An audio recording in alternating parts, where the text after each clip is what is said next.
Hi,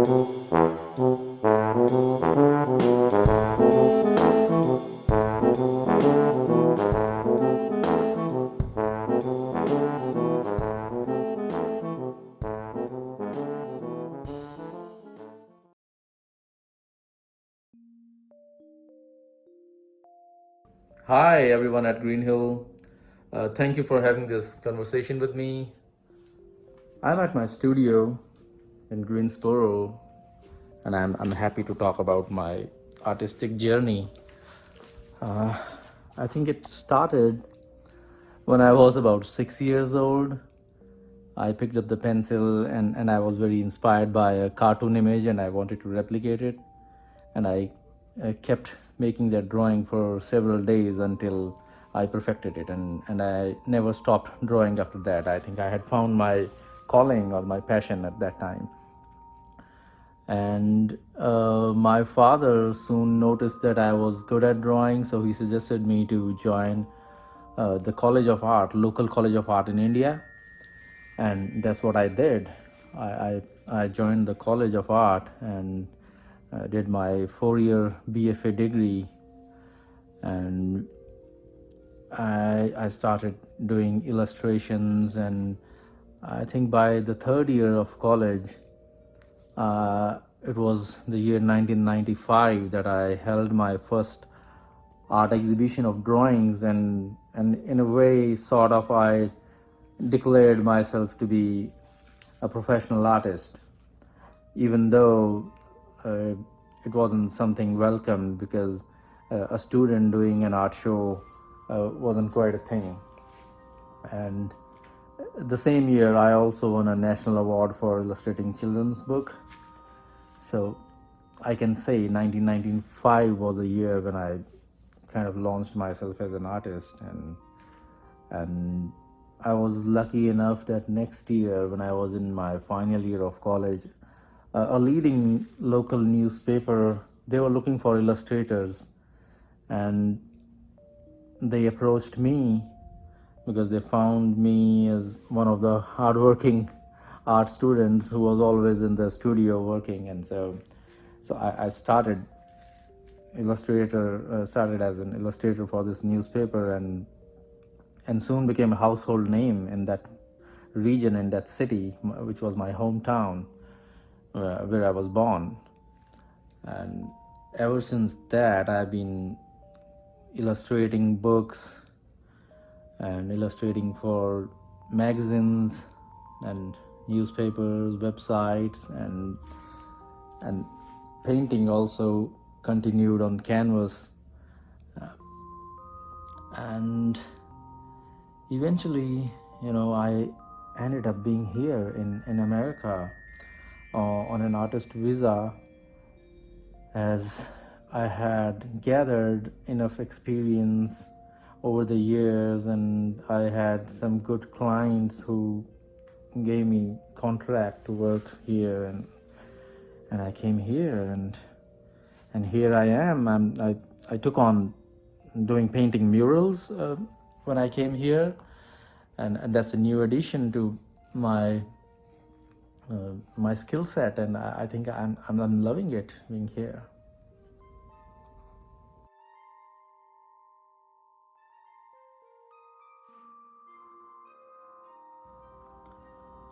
I was an art critic for nearly 7 or 8 years with the same newspaper where I was working primarily as an illustrator. And there was a time when they were looking for an art critic, and one of my journalist friends suggested the editor to let me write about art because he knew about my academic side, and that's how it started. And it was great because I enjoyed doing it, because I would be able to uh, meet different contemporary artists and look at different works, um, and be exposed to different techniques and ideologies, and have a dialogue with different artists, and got a chance to exercise my intellect, or my expression and my writing skills as well. It wasn't difficult for me because I think had studied the art history of the world during my masters. That helped me. And then I was a painter, so I could kind of I had an insight of how artists think, and how they work. And also, like, I read some good books of other art critics and art historians, and that kind of helped me in you know being able to analyze an artwork and explain it to lay people, and how to approach an artwork and what to look for it, and how to critically analyze an artwork.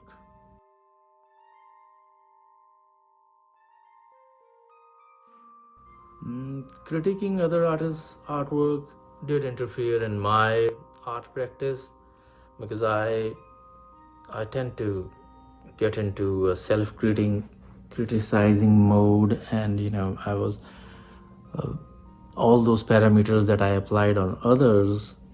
Uh, when I went back to my studio, all that came back to me as well, and I was always constantly worried about whether the idea that I'm thinking to paint is good enough, or is it original enough, or uh, what are the influences on it, and is it valid, or does it make any sense, is it adding to anything to the art world, and that was kind of negative for me, and because I stopped painting, and because I ended up disliking all of my ideas. And I think as an artist, you need to stop worrying about any critic, and you have to be brave enough to just vomit out whatever you are thinking on your canvas.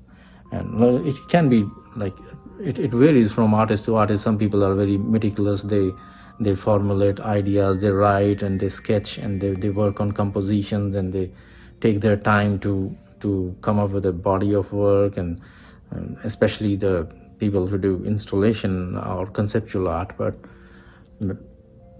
I'm more of a spontaneous artist, and I like to just play with colors and paint and bring out. My approach to art is very emotional, rather than being intellectual, and more visual. So I think art my role of art critic, it kind of hampered my journey as an artist.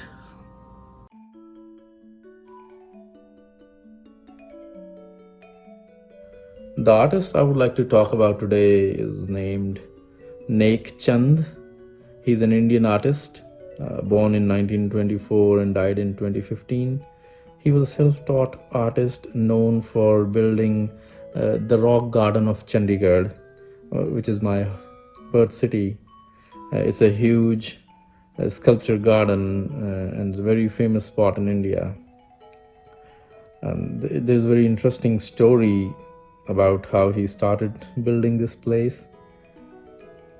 He chose a spot in forest outside the city, and he started collecting materials from demolition sites around the city, and he recycled all this material and started building human figures and animals and bird figures from using broken glass, bangles, and crockery, mosaic, and iron, and combined them with cement, concrete, and sand mix.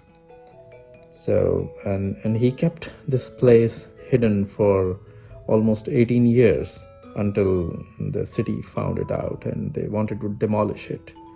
But he got the public opinion in his side, and this was eventually inaugurated as a sculpture garden for public.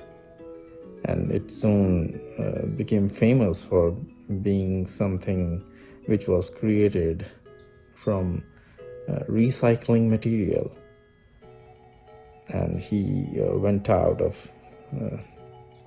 he traveled outside the country to give lectures about it, and his work is now in various museums across the world, including the Capitol Children's Museum in Washington, D.C., and the American Folk Art Museum in the New York City. And I think the John Michael Kohler Art Center in Wisconsin, USA owns the largest collection of Naik Chand's work outside of Chandigarh. That's in India. So I think his work is phenomenal and very important, because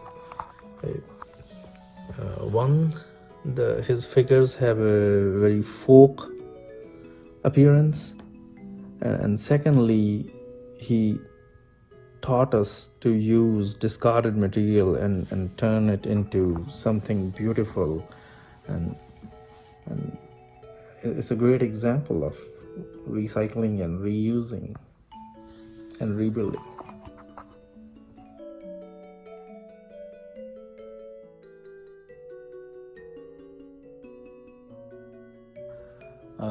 Right now I'm working on multiple projects, and I'll start with this big piece that is, you can see right behind me. It's an 8 feet by 4 feet painting, which is a customized version of this artwork, which won the Art Pop Street Gallery Award in 2019.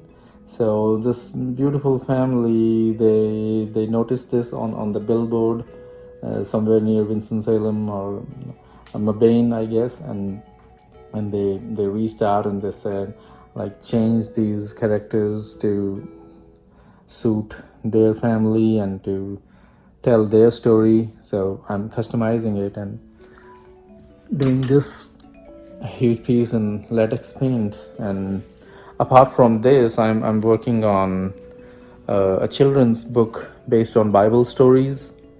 That's a long-going project. I'm loving doing those realistic biblical illustrations. And apart from that, outside my studio, I'm painting on this big mural at the shopping center near Church Crossing and Lee's Chapel Road. So I'm going to paint an abstract piece. I've already started on it, you can see. And this is an abstract piece on the face of the building.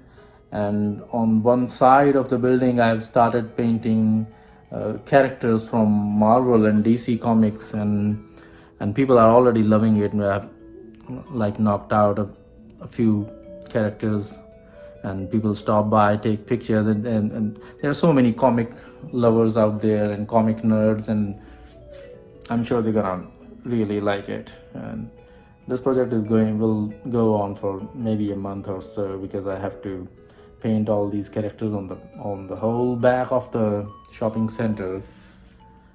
So these are a few exciting projects that I'm working on, and besides this, I will be working on paintings and drawings which are just for my own sake, like creating art for art's sake or my own heart's sake. So yeah.